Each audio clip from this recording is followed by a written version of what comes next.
Good morning, teacher. My name is Lisa Tapia, and I am going to talk about my speaking assessments. Before starting, I have to say that for making a correct speaking assessment, we have to focus in the reasons why we make this type of evaluation. First of all, we have the effective communication between the teacher and the students. Also, we have social and cultural integration because we are going to focus on the fluency, the pronunciation, and the use of correct speaking. We also are going to focus that we will have professional and academic development, as well as identification of the needs in the students. For example, are they needing a reinforcement, feedback, or a washback? And also we have the progress measurement of the students. After this short explanation, I have prepared two activities for my students.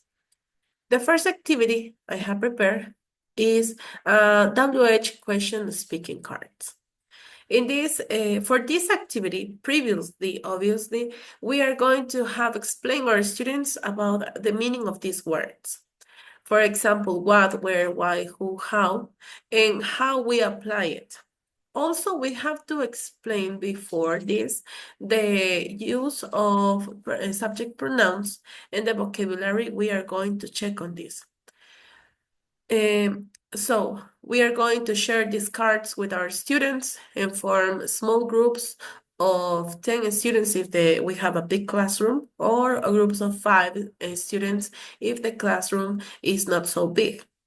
If we have groups of 5, we can share 2 cards with them.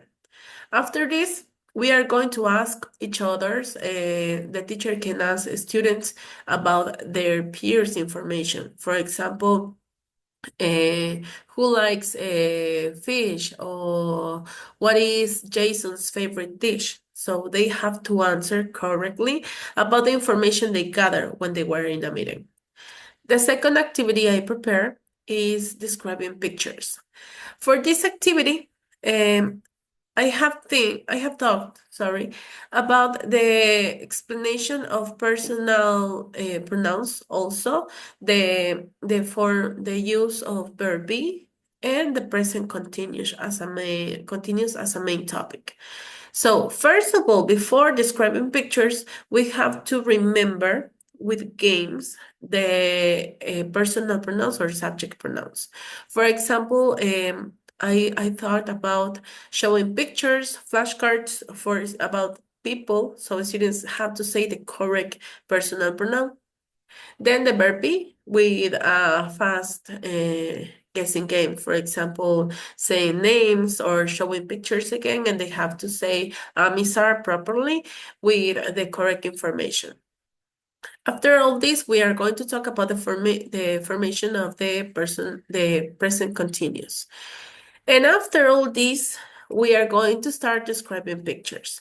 As you see in this picture in the screen, we have people doing or are things happening in different places. So have two options. The first option is to let the students explain what are they seeing, or to make questions. For example, what is he doing? What is happening here? What do you think is the most dangerous, or questions like this. So we are going to check if our students are aware or they have understood the topic.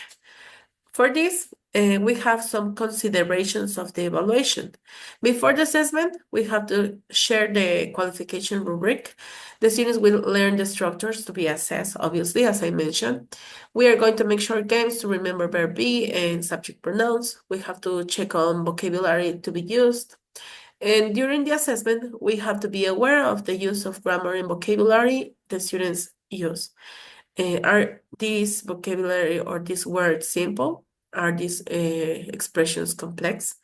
And if we are going to make questions to the students, we have to check if the student is asking properly.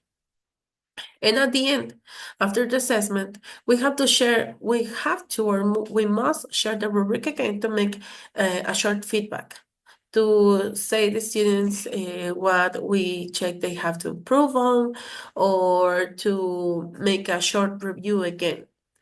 And for this activity, I prepared this rubric. I took it from a web page, and for me, it's the most complete rubric I have seen. For example, I have the task competition, and they have to see if the student is completing all the tasks that we settled. The comprehension, the fluency, the pronunciation, the use of vocabulary, and the application of grammar. So with this, we can share this rubric at the end to the students and see the points. For example, if they do not approach the expectations, why is this? If they approach it, but we want to improve it, or if they have they have done a good job and we want to improve it even a better place, we can use this rubric. So the speaking assessment is very important when we want to let our students to communicate, to be brave enough to speak in the second language, and to keep searching for more information, and to push them to keep learning the language. Thank you, teacher, for your attention.